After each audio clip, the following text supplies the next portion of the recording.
Sophia Kennedy, and I'm this year's curatorial assistant at the Army Museum. And I bet you guys are wondering what kind of projects I work on during the summer. So this summer, one of my projects has been to do inventory in our storage rooms. So right now we're in Casemate 10, which is our World War II storage room and where we keep a lot of our Second World War uniforms and even earlier items, artifacts. So all right here we have boots and shoes, and on the bottom are Sam Browne belts. So this year my job was to give all of the racks a number and all of the shelves a letter, and to go into the database to make sure that every pair of boots was exactly where they're supposed to be. Now on this side of the storage room we have our battle dress jackets up at the top, and then along the bottom is the service dress, or better known as kind of the your more typical fancier tunics that would have been worn.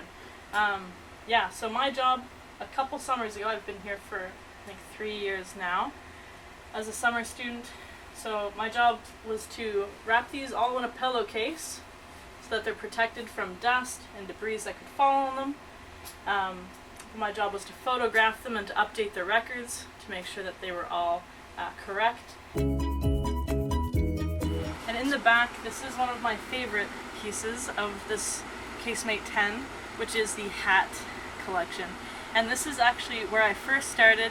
I was a volunteer with the collections manager, and my first project was working on the hats. So now, if you come on into this back room, and it gets kind of loud, but you can see all of the hats are individually wrapped in acid-free tissue paper, and they all have a stand of some sort underneath to keep them comfortable and safe so that there's no pressure on that visor causing further damage.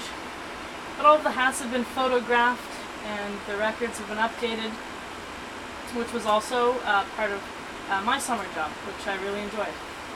So I found having this job in the summer, it really allowed me to explore Canada's military history, especially since currently I'm studying history at Mount Allison University.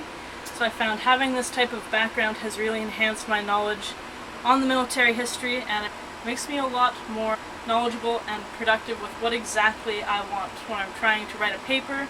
Do I want to focus on the Second World War, and if so, what kind of group? Is it the Canadian Women's Army Corps? Is it the 1st Special Service Force? Yeah, and then also understanding what kind of equipment were used. So was it puttees? Was it like battle dress? You know, the Sam Browne belts, the different types of medals and what they mean. So yeah, this job has taught me so much in such a little amount of time.